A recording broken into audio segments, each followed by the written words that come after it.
So let's continue now, just keeping our focus on one thing, that is the Lawrence force law. सिर्फ इस हिस्से पे Lawrence force law का भी सिर्फ ये हिस्सा कि एक चार्ज पार्टिकल के ऊपर जो मैग्नेटिक फील्ड का फोर्स लगेगा, सिर्फ इसके बारे में अब हम लोग बातचीत करेंगे। स्पेसिफिकली इसी पे हम लोग अपना फोकस रखेंगे, ओके। और हम लोग कोई बात नहीं करेंगे, ठीक है। चलिए,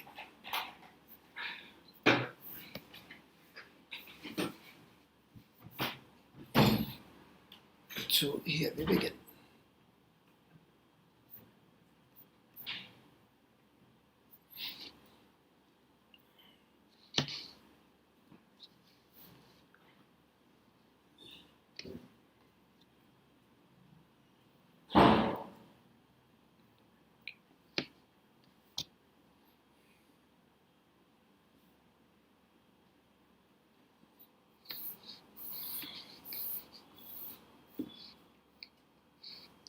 तो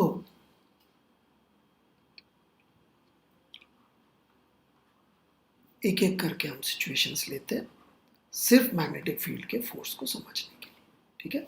अच्छा, वो रेफरेंस फ्रेम वाला थ्योरेटिकली ठीक है, उस पर कोई सवाल आता नहीं है और बनाना भी बहुत मुश्किल है। नॉर्मल मैथमेटिक्स यूज़ करके बन सकता है, लेकिन उतना डीपली जेई में वो है नहीं जितना डीपली हमने समझा है। तो उसके लिए लोड नहीं लेना है कि सर इस पर कुछ हो गया, ये हो गया, समझ में नहीं आया।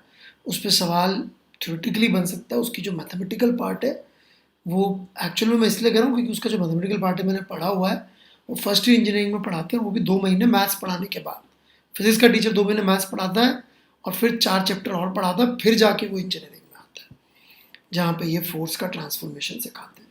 तो वो टेंशन नहीं लीजिएगा, और सिर्फ थ्योरेटिकली पता हो इसलिए है, ओके, कि थोड़ा एक स्ट्रेंथ फील होता है कि ये सब इलेक्ट्रोमैग्नेटिज्म है क्या, वो स्ट्रॉन्ग फील करने के लिए पता है, क्या है।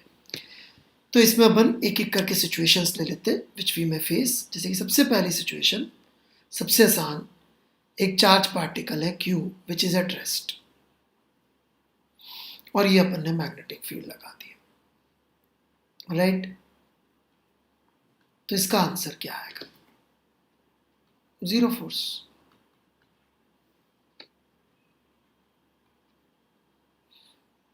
U0 फोर्स 0 हो जाएगा। दूसरा, ये U वेलोसिटी हमने दे दी है इसको, और मैग्नेटिक फील्ड इस दिशा में है।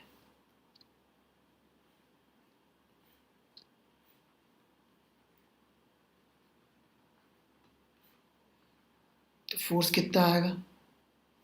क्रॉस प्रोडक्ट करेंगे 0 आ जाएगा, वेरी इजी।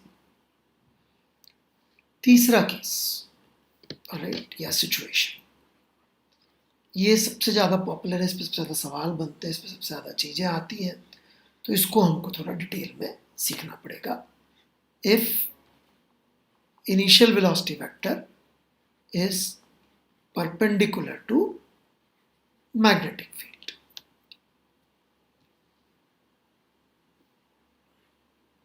ठीक है। इनिशियल वेलोसिटी यदि मैग्नेटिक फील्ड के परपेंडिकुलर हो तो क्या होगा?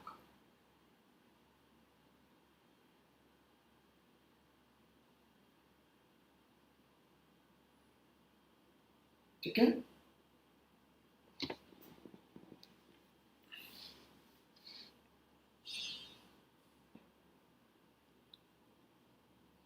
बढ़े आगे।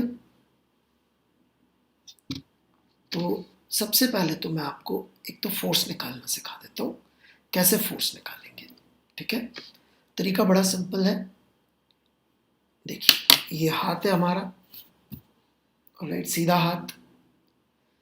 मैग्नेटिक फील्ड लाइंस प्लूरल, मतलब फिंगर्स, मतलब कि फिंगर्स को किधर कर लेना है हमेशा? मैग्नेटिक फील्ड लाइन के अलाउंग, ठीक है। फोर्स किसी चीज पे लगाते हैं, ऐसे हाथ से लगाते हैं, मतलब पंजा आपका फोर्स हो गया। और वेलोसिटी ऐसे अंगूठे से, कभी लिफ्ट मांगनी होती है तो ऐसे अंगूठे से मांगी होगी आपने lift, so velocity, right. Magnetic field lines plural, velocity एक चार्ज पार्टिकल, और फोर्स पंजा। कुछ याद रखने की जरूरत नहीं है if you go through this method, right.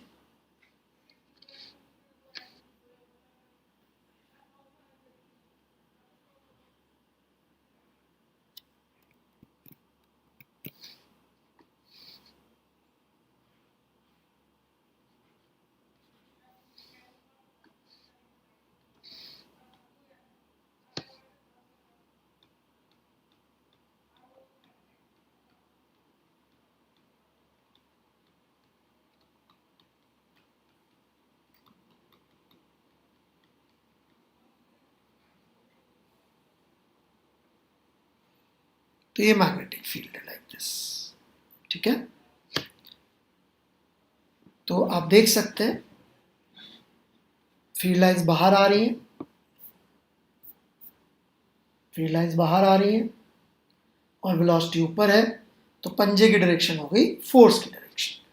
मतलब कि इस तरह की मैग्नेटिक फील्ड जो कि वेलोसिटी के परपेंडिकुलर है, वहाँ पे यदि आप फोर्स की दिशा देखते हैं तो आपको फर्स्ट क्लास दिख रहा होगा कि फोर्स ऐसे लग रहा होगा, परपेंडिकुलर लग रहा होगा राइट नाउ वेलोसिटी के। और जितना मैंने आपको अच्छी तरह से काइनेमैटिक्स में सब बातें सिखाने की कोशिश करी है, आई होप यू रिमेंबर कि भाई चूंकि फोर्स इस समय वेलोसिटी के परपेंडिकुलर आ रहा है, राइट, और आगे भी परपेंडिकुलर ही रहेगा वेलोसिटी के, तो मैग्नीट्यूड चेंज नहीं होगा वेलोसिटी का, राइट। तो जो फोर्स की मैग्नीट्यूड आएगी वो भी फिक्स आएगी क्योंकि बी यूनिफॉर्म है, ठीक है ना। इसमें हम लोग यूनिफॉर्म बी की बात करें, if U is perpendicular to B, और इसमें मुझे लिखना चाहिए था यूनिफॉर्म बी, यूनिफॉर्म, ठीक है। तो ये फोर्स का मैग्नीट्यूड हमेशा ये आएगा और हमेशा परपेंडिकुलर आएगा। रेडियस ऑफ कर्वेचर का कॉन्सेप्ट याद हो तो मैंने सिखाया था कि it is V square by A perpendicular की वैल्यू फिक्स आनी चाहिए। तो यदि इसकी वैल्यू फिक्स आनी चाहिए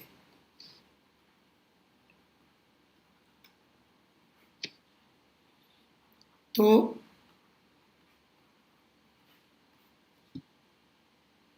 रेडियस ऑफ कर्वेचर निकल जाएगी, जो कि चेंज नहीं हो रही होगी। कितनी रेडियस ऑफ कर्वेचर में घूम रहा होगा ये, M U by Q B, this is the radius of curvature.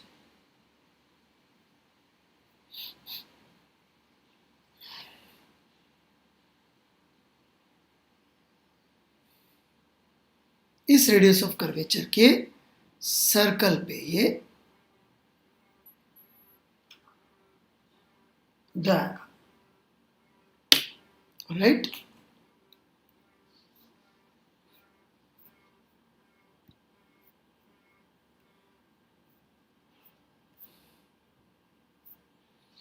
इस रेडियस ऑफ कर्वेचर के सर्कल पे ये घूम रहा होगा।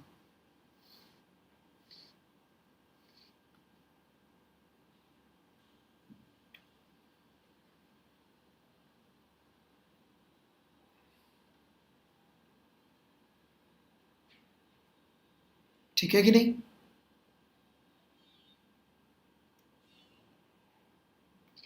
This is the radius of curvature जिस पे घूमेगा, और ये सर्कल में ऐसे आराम से घूमता रहेगा। इसमें कोई और बड़ी कोई बहुत परेशानी वाली चीज है भी नहीं। और फर्दर क्या है इसमें समझने वाली बात, फर्दर ये है कि इस मोमेंटम को कभी कभी जरूरत के हिसाब से हम √2 के एम भी लिख सकते हैं, वेर के इज काइनेटिक एनर्जी। आप बोलेंगे सर इससे क्या फ़र्क पड़ जाएगा, अभी बताएंगे हम क्या फ़र्क पड़ जाएगा, राइट। पर लिख सकते हैं, इसमें तो आप कुछ कह नहीं सकते भाई काइनेटिक एनर्जी क्या है, हाफ एम यू स्क्वायर, तो √2 के एम करके आप इसको बना सकते हैं, राइट। 2 से मल्टीप्लाई कर दिया, एम से मल्टीप्लाई करके बन जाए एम यू का वैल्यू। ऐसा क्यों करते हैं, क्योंकि ये जो काइनेटिक एनर्जी होगी चार्ज पार्टिकल के पास, इसको प्रैक्टिकली कैसे देंगे आप, क्योंकि ये ऐसे गेम तो है नहीं। चार्ज पार्टिकल मतलब basically you are dealing with electron, proton, ions at best, जिनको ऐसे पकड़ के तो फेंक नहीं सकते। तो इनकी काइनेटिक एनर्जी अल्टीमेटली आती कहाँ से, जनरली इनकी काइनेटिक एनर्जी आती है या मोमेंटम आता है by accelerating them through a potential difference. जैसे कि मैं एक सेटअप बताऊँ, जी में आया नहीं है इस पर अभी तक सवाल, सो आई डोंट नो कि ये कैपेसिटर है, अभी अभी बढ़ाया अपन ने, राइट। डेल्टा वी पोटेंशियल लगा दिया अपन ने। अरे ये टर्मिनल्स उल्टे बना दिए, इस तरफ प्लस बना देते, जगह नहीं है इस वजह से, और कुछ, राइट। और यहां से अपन ने एक प्लस क्यू चार्ज को छोड़ा,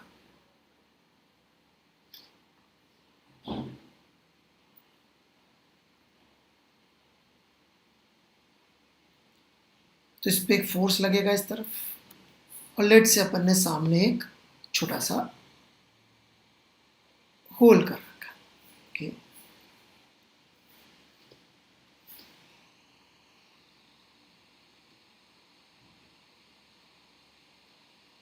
ये कैपेसिटर है, सामने छोटा सा होल कर रखा, और जैसे ये होल से आगे बाहर निकलता है तो यहां पे मैग्नेटिक फील्ड है।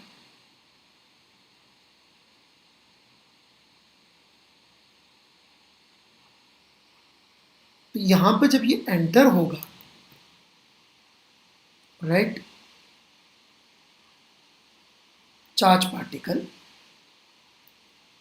जिस वेलोसिटी या मोमेंटम से, वो अल्टीमेटली इस डेल्टा वी से तो निकलेगा। तो इस वजह से इनफैक्ट इसको लिखने का एक और तरीका ये रहता है, रूट क्यू डेल्टा वी, जहां पर delta V is accelerating potential, into M by V. इस पर सवाल आया नहीं है, कभी इस तरह से देंगे मिक्स करके। जी वालों को बहुत मजा आता है दो चीज़ों को मिक्स करके देने में, सिंपल सवाल, सवाल सिंपल होगा बट ये पकड़ में आ जाए कि हो क्या है। तो इसलिए मैं बताता हूँ हर साल, कई सालों से बता रहा हूँ कि जेई वाले दे दे काश इस पे सवाल, बट देखिए शायद आपके साल में सही हो जाए। ठीक है बात, चलिए इसी फॉर्मूले को पकड़ के मैं आगे कंटिन्यू कर रहा हूँ।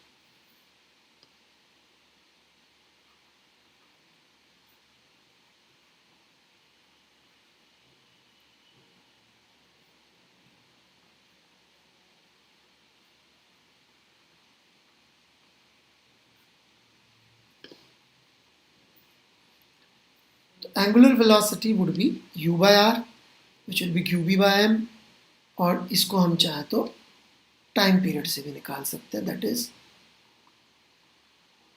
2 पाई एम बाय क्यू,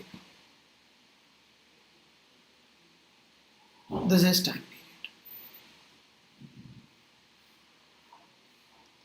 तो यहां आप देख सकते हैं कि time period is coming independent of initial velocity, it is dependent only charge mass ratio पर ही ये डिपेंडेंट है, राइट। तो इन सब चीज़ों को यूज़ करके बड़े बेहतरीन तरह के सवाल बनाए जाते हैं, और राइट, बड़ी बढ़िया बढ़िया चीज़ें बनती है, बड़े बढ़िया बढ़िया एग्जाम्पल्स लिए जा सकते हैं। तो एच में है इसके ऊपर सवाल, वर्कड आउट एग्जाम्पल्स वगैरह, तो जिसमें बस ये फॉर्मूले यूज़ होता है और कुछ नहीं होता इससे ज़्यादा यूज़, और चीज़ें निकल के आती हैं। मैं उनका एक थ्योरेटिकल सा आइडिया आप लोगों को भी दे देता हूँ, और सॉल्व एग्जाम्पल्स एच के मैं आपको बता देता हूँ, जो आप लोग ट्राई करें ताकि अगले लेक्चर में उसको आप बढ़िया तरीके से कर सकें। ये सारे मैं डिस्कस करूँगा अगली क्लास में, आप करके देखिए, बैठ करके बैठेंगे तो अच्छा रहेगा। चैप्टर 34 वर्कड आउट एग्जाम्पल, एक तो वो होमवर्क मैंने दिया ही था, ऊपर लिखा हुआ है, यह लेक्चर के शुरू में था। वर्कड आउट एग्जाम्पल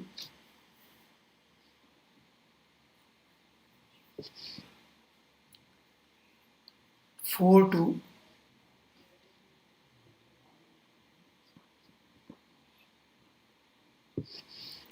8 तक मैं पहुंचने की कोशिश करूंगा, देखता हूँ 8 तक पहुंच पाता हूँ कि नहीं। ठीक है, एक 11th भी है, कॉपी कर लीजिएगा, बहुत टफ है ये, काफ़ी टाइम लगा के समझाना पड़ता है, बट विल ट्राई। ठीक है ना, उससे हो सकता है अगली क्लास में समझा पाऊँ, सकता है टाइम लग जाए, नहीं समझा पाऊँ।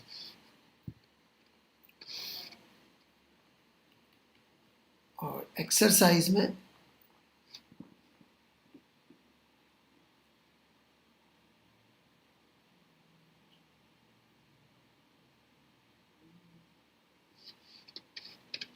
1 to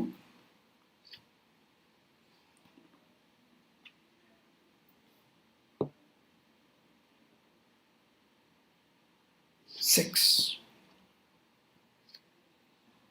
तो ये भी थोड़ा सा अपन डिस्कस करेंगे।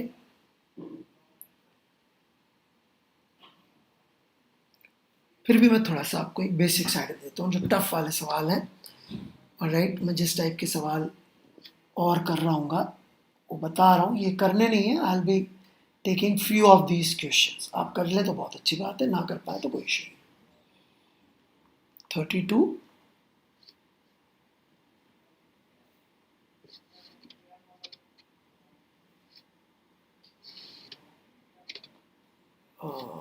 42 तक के में, this is not homework, this is optional.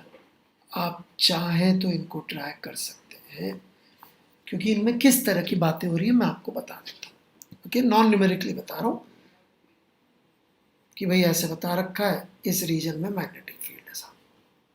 ठीक है जी।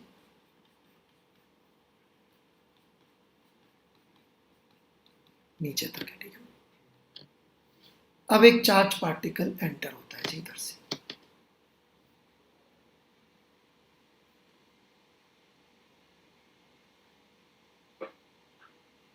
चार्ज Q कुछ U वेलोसिटी से पॉजिटिव चार्ज, ऑलराइट। तो कितनी देर इसमें रहेगा देखिएगा। ऐसे फोर्स लगेगा,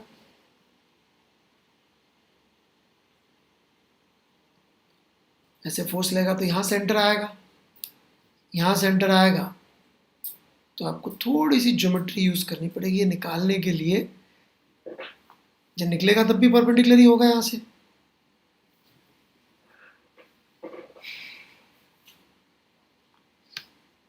राइट।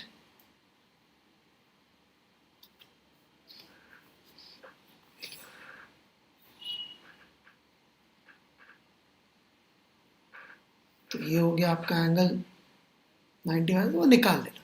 तो जो टोटल टाइम पीरियड जो लगता था उसमें ये एंगल निकाल लीजिए, तो कितना हो जाएगा, टाउ बाय 2 पाई इंटू 5, इतना टाइम रहेगा। फिर इसी सवाल में दे दिया इन्होंने कि मान लो चार्ज पार्टिकल नेगेटिव है, पॉजिटिव चार्ज होता तो फोर्स इधर लगता, नेगेटिव चार्ज है तो फोर्स इधर लग जाएगा।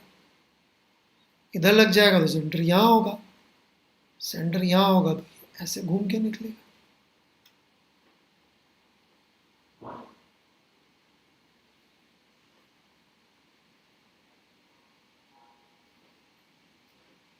राइट। फिर आपको अलग से निकालना पड़ेगा कितना एंगल घुमाओगे, वो निकाल के फिर से सॉल्व हो जाएगा। राइट। तो इस तरह के सवाल है, या इस तरह का सवाल हो सकता है। इसमें सब में सेंटर और ज्योमेट्री का ही सोचना होगा आपको। मैंने हिंट दे दिया, डिस्कस भी कर लूंगा, एक दो यही सवाल ले लूंगा जिसमें कि भाई दो आइसोटोप्स हमने इंट्रोड्यूस करे। आइसोटोप मतलब चार्ज दोनों का सेम है, आयंस बना दिए, मास एक का m1 है दूसरे का m2, एक ही जगह से एंटर करे अपन ने, सेम वेलोसिटी से किए शायद इसमें एंटर। इसका सवाल है, राइट। अब ऑब्वियसली दोनों की रेडियस अलग अलग आएंगी।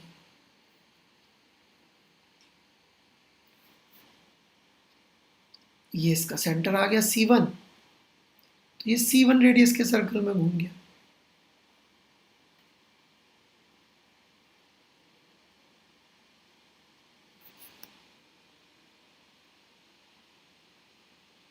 तो ये यहां से निकल रहा होगा। अभी जो निकल रहा होगा इसकी ज्योमेट्री मैथ्स आपको करनी है। सेंटर तो परपेंडिकुलर टू वेलोसिटी लाई करेगा, दूसरा ढूंढेंगे आप। यहां से एंटर हुआ, ये सेंटर C2 हो गया। अरे यार,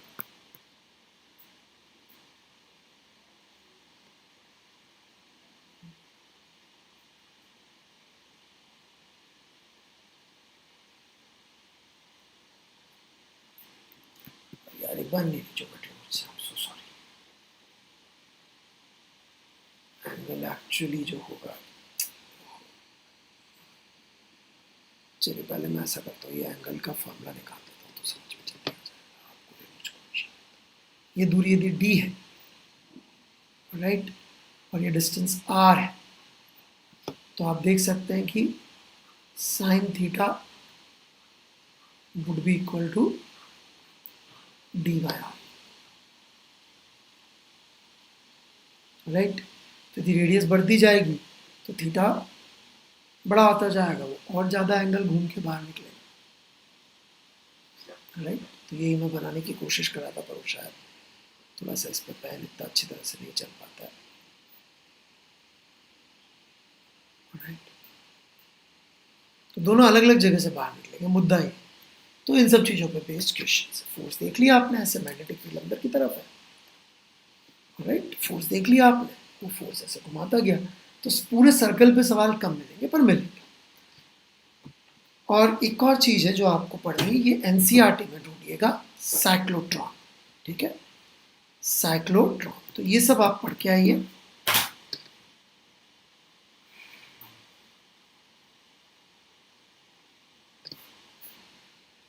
ये सब आप पढ़ के आइए एंड आपको बढ़िया समझ में आएगा। अगला लेक्चर ये एनसीईआरटी से पढ़ना है, ठीक है। और आज का छोटा सा होमवर्क ये दिया। फोर्स मुझे लगता है सबको समझ में आ गया होगा, फिर से याद दिला दूँ। लाइन खूब सारी होती है, मैग्नेटिक फील्ड लाइंस, ये उंगलियां, अंगूठा वेलोसिटी, इनका वेक्टर सम कर दिया तो मतलब पंजा फोर्स, तो उससे आपको फोर्स की डायरेक्शन मिल जाएगी, ठीक है। वर्कड आउट एग्जाम्पल यहीं से, और होमवर्क ये आप लोगों के लिए आज के लेक्चर के बाद का